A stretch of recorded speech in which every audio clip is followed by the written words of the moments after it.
কোন জায়গাতে গাঁজা সহ তাদেরকে গ্রেপ্তার করা হয়েছে? হ্যাঁ, গতকালকে আমরা একটা গোপন খবরের ভিত্তিতে জিরানিয়া রেল স্টেশনে তিনজন মহিলা এবং একজন পুরুষকে আটক করা হয় এবং সেই সঙ্গে জিরানিয়া থানা এবং বিএসএফেরও সহযোগিতা নেওয়া হয়েছে। তো আমরা যথারীতি আমাদের জিআরপি থানাতে এই নিয়ে একটা এনডিপিএস দ্বারায় মামলা হয়েছে। তো তাদের নাম একজন মহিলা, ওনার নাম সবিতা পাল, বাড়ি গৌতমনগর 2 নম্বর, যা বিশালগড় থানার আন্ডারে। আরেকজন হলেন শ্রীমতী রিঙ্কু নম্বর, যা সূর্যমণিনগর আমতলী থানার আন্ডারে। এবং তৃতীয় যিনি হলেন শ্রীমতী মমতা শীল, ওনার বাড়ি গনিয়ামারা বিশালগড় থানার আন্ডারে। আর একজন মিঠুন চক্রবর্তী, একজন ছেলে, ওনার বাড়ি শিলচর, আসাম রাজ্যে। তো তাদের কাছ থেকে মোট 3টা ট্রলির মধ্যে 47 কেজি 100 গ্রাম গাঁজা বাজেয়াপ্ত করা হয়েছে।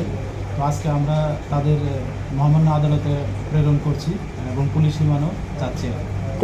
আনুমানিক বাজার মূল্য কত হতে পারে? আনুমানিক বাজার মূল্য 47 কেজি, তারা তো বলেছে প্রায় 8,000 টাকা করে কিনেছে।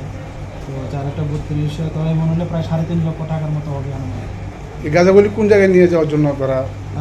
তারা তো বলছে যে এগুলি তেলিয়ামুড়া নিয়ে যাবে, কিন্তু আমরা তাদের যে কাছ থেকে যে মোবাইল পাওয়া গেছে, ওই মোবাইলে তাদের যে পিএনের যে রেলের যে টিকিট দেখলাম, ওটা শিলচর পর্যন্ত তারা। তো যদিও আমরা তাদেরকে আবার রিমান্ড নিচ্ছি এবং দফায় দফা জিজ্ঞাসাবাদও চালানো হচ্ছে।